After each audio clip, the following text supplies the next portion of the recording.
I guess my experiences have been with kids, specifically in math. There was this kid, Evan, good kid. He was great at math, but for whatever reason, right outside the door, he'd be like asking people like, "Do you know this? Do you know this?" Yeah. And that always bothered me because I'm like, "Hey man, I'm in my zone right now. I'm okay. I don't need you to ask me things that I don't know and freak me out."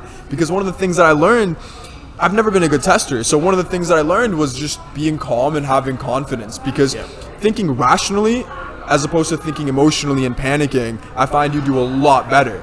Not only is it just a better experience while you're taking the test, you're not freaking out, but I find that you're probably going to perform better if you have confidence and you're just calm. I agree. I think I'll say on average, because there's differences. Like going back, I think the theme of this is like we're really complicated people, and like it's unique to every person, and we need to acknowledge the complexity of life and people. And like I really just don't ever love one size fits all. But yeah, I think on average, again, being well prepared and then just feeling confident going in, and being in an emotionally and psychological strong state to do something.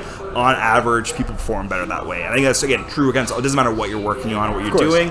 For the athletes, like, hey, you've taken 1,000 jump shots, when like that ball comes and you gotta take the 1,000th first jump shot, you're like, I've done this 1,000 times before, I'm cool with this, right?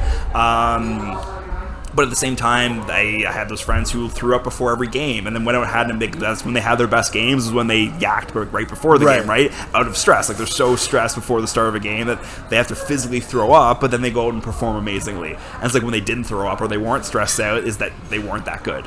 Yeah, some people do a lot better under that pressure. Yeah, whether it's like from outside pressure or themselves. There's gamers too. I've made basketball reference a few times, but I know Rondo just got traded to the Clippers. And like the talk is about like playoff Rondo, right? There's regular season Rondo who's not very good. Yeah. But because he's probably done enough and he's cool. But like playoff Rondo shows up like when the stage is large and the bright lights on. And on the flip side, Paul George on the Clippers too. Paul George is taking hate for last year because like he was strong all the regular season and didn't perform well in the playoffs. And so fairly or not, he's getting called out for not performing on the big stage.